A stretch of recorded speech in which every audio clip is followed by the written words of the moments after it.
বইয়ের প্রতি যাদের আগ্রহ আছে তারা সারা বছরই কেনাকাটা করে। তো 21শে বইমেলার জন্য সবাই অপেক্ষা করে, সেটা রমজানে হোক বা কুরবানির ঈদে হোক, তারা আসবেই, বই কিনতে আসবে, অসুবিধা নাই, ওটা সমস্যা হয় না। এবছর একটু সমস্যা ছিল, প্রথম দিকে টাইমলি মেলাটা হয় নাই, এখন রোজার টাইমে হচ্ছে।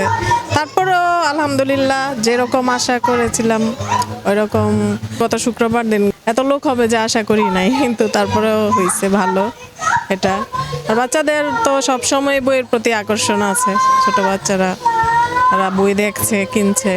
এখনকার বাচ্চাদের মূলত বিজ্ঞান ভিত্তিক যে বইগুলি, তাদের ওই বইয়ের প্রতি বেশি আকর্ষণ। আর এমনি তো যেগুলি আপনার ভূতের, তারপরে রূপকথা, এগুলি টুকটাক আছে চাহিদা তাদের।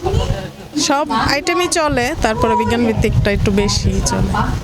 আর ড্রয়িং বুক যেগুলি, ওগুলি চলে। আশা তো করি ভালো হবে ইনশাল্লাহ, যেহেতু রমজানে মুসলমানদের এমন একটা মানে বিশেষ দিন, বিশেষ মাস বলা চলে।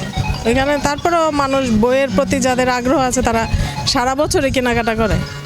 তো 21শে বইমেলার জন্য সবাই অপেক্ষা করে, সেটা রমজানে হোক বা কুরবানির ঈদে হোক, তারা আসবেই, বই কিনতে আসবে, অসুবিধা নাই, ওটা সমস্যা হয় না।